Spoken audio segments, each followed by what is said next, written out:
set on rookie mode for Indy against this Raiders team that has to reassess their path forward.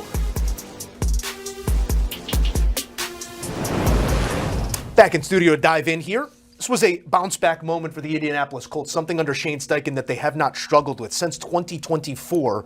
It's 4 consecutive wins following a loss. Their last back-to-back losses were 3 straight in 2024 from Week 8 to Week 10. What does that tell you about a team, the way they're being coached, and the way that Indy has responded in those moments?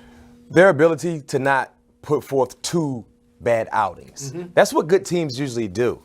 And the issue for Indianapolis in years past was just being consistent. I think we're starting to see that consistent stride be implemented throughout their locker room. Because when you look at the Indianapolis Colts, guys, let's keep it real. They're 2 mishaps away from that ball game last week of being undefeated. Because if you look at the A.D. Mitchell fumble going across the goal line, if you look at the holding call that brought back a touchdown, either one of those plays converts for Indy. They're undefeated right now. And they played a very, very tough team on the road in the Los Angeles Rams. So when you look at what the Indianapolis Colts are right now, it starts and it stops with their lead singer, Indiana Jones. Very, very efficient day. The volume wasn't there, but I love this meme in terms of what he had to do throwing the football. 20 of 29, 212, 2 touchdowns. But get this, they were 8 of 10 on third downs. Yeah. They were perfect in the red zone, 6 for 6 in the red zone.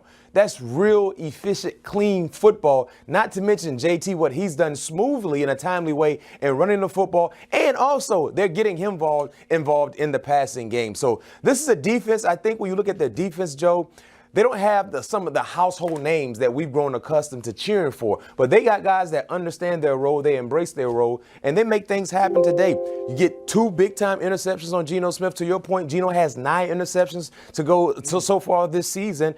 And what Indy does is they put you in uncomfortable positions on the football field, and they force you to play the game with your left hand when you're a right-handed player. And usually that works in their favor, and that's what we've seen thus far in this first quarter of the season. It's a secondary that knows how to take the ball away as well. You add those 2 things up, and you get something like this. Mac, you talked about the quality of their loss against L.A.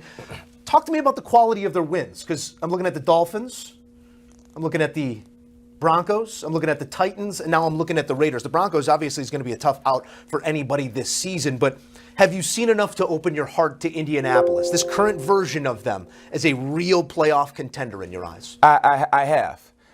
You know, initially when I looked at Indy, I felt like they were a bully that were benefiting from playing against non-bully type teams. But then what I saw last week, it really made me look at them from a different set of lenses, because the Rams can be a bully of a ball game too, of a ball club. So what happens when a bully fights a bully?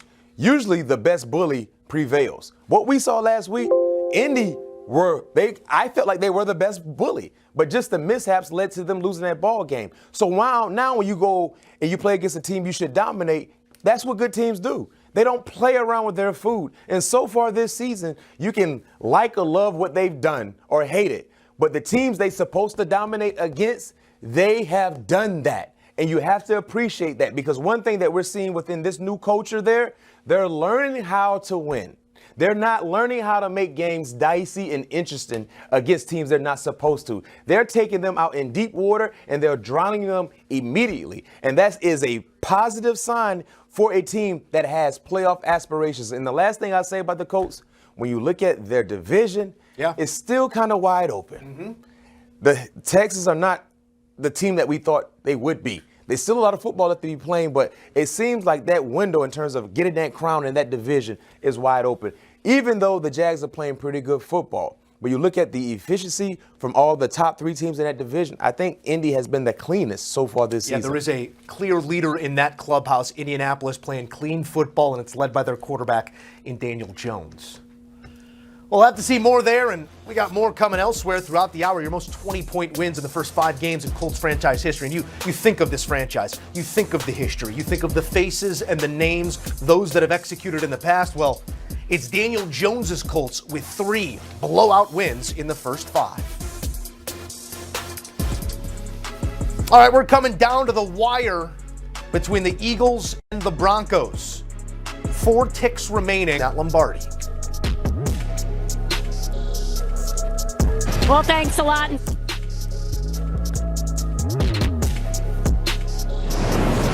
We promise to get your reaction from the field here shortly. Joe Musso pleased to be alongside Bryant McFadden to dive into what we saw there, Mac. And you're heading into the fourth quarter. It's feeling like Philly's going to hang another one of those ugly wins in the win column, improve to 5-0, complain about how everything's wrong. But now you really get to assess what is wrong with you after letting this one slip in the fourth. What changed? They have no identity.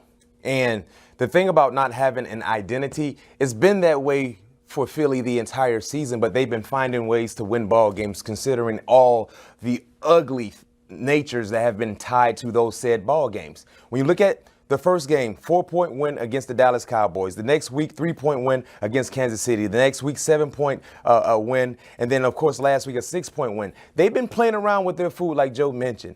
And guess what happened? They got caught today. They played against a team that was feisty, that was competitive, and they found a way to get back into this ball game, and they won. Philly in the fourth quarter, you had a 17-3 lead in the fourth quarter. No way in the world, being the Super Bowl champions at home, should you lose this ball game. But because they don't have an identity, they didn't know how to close the ball game out. Remember a year ago when you look at that storied championship run by the Eagles? They had the ultimate closer in their backfield in Saquon Barkley. When you have a lead for the majority of a ball game, why in the world does Saquon only have 6 carries? And I understand they were neutralizing the running game, to say the least. But so what? He is too good to not be patient with the running game, especially when you have a double-digit lead in the second half. Get 2-6 going. Let's talk about what's in front of him, because Landon Dickerson injured in this one. You have a new guard piece as well from last year with Mekhi Becton having left. How big is Jeff Stoutland's group in the ultimate success of Saquon? They took so much pride in running for just about 2,000 yards a season ago. What are you seeing in front of him and what's not working right now? Well, the continuity is not there in just the massive guys they had. I don't understand why Howie did not sign Mekhi Becton back. I felt like he was one of the main under-the-radar contributors for their running game, especially when they ran behind him. When you talk about having Landon Dickerson, who's 6'6", 6'7", 350, and Mekhi Becton, who's around the same height and might be a tad bit bigger but extremely athletic, keep those guys together. But you moved on. And now when you look at the continuity or the lack thereof, it's been exploited. It's been exploited, especially when you try to run in between the tackles. But I can care less, Joe. Saquon Barkley is too good of a player to not be patient with him when it comes to the running game. Because, yes, you can have Saquon bottled up for 3 quarters, 3.5 quarters. All he needs is a crease. You saw what happened in the passing game today. You got him out in space on a linebacker, a splash play happened. They got to create an identity. But it was only a matter of time before they got caught. You know what? Growing up, Joe, I had a little dog, my little puppy. His name was Bo.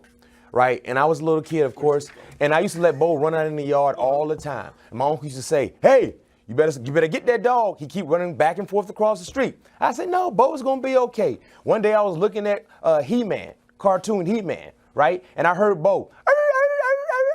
I looked, Bo had messed around and got hit. Bo didn't die, but he got hit. You know why? Because I kept letting Bo run across that street. That's what the Eagles been doing all year long.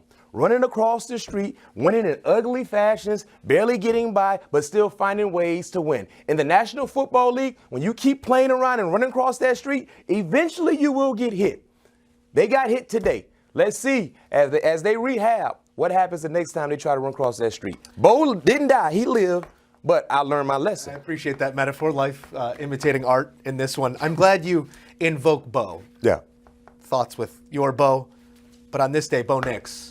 He was solid again here in the second half. Seems like we maybe rolled out some challenges in front of him after the way that this season started. The last 2 starts condensed in prime time against the lesser defense in the Cincinnati Bengals. But then you go on the road to Philly and you keep your group in it. That's coach, but that's also quarterback. How did Bo Nix grade out in this one for you? Bo played good football. I think when you look at the success for Bo individually speaking, expectations were pretty high for him coming into year 2. The same can be said for a second-year quarterback in Jaden Daniels. We saw you play good football. We're expecting you to take off. But we saw some growing pains, to say the least, and that's just the nature of the league. When they get a full year of tape on you, they are better equipped to try to slow you down. But what we're seeing from Bo Nix the last few weeks, Bo Nix is starting to get in his bag.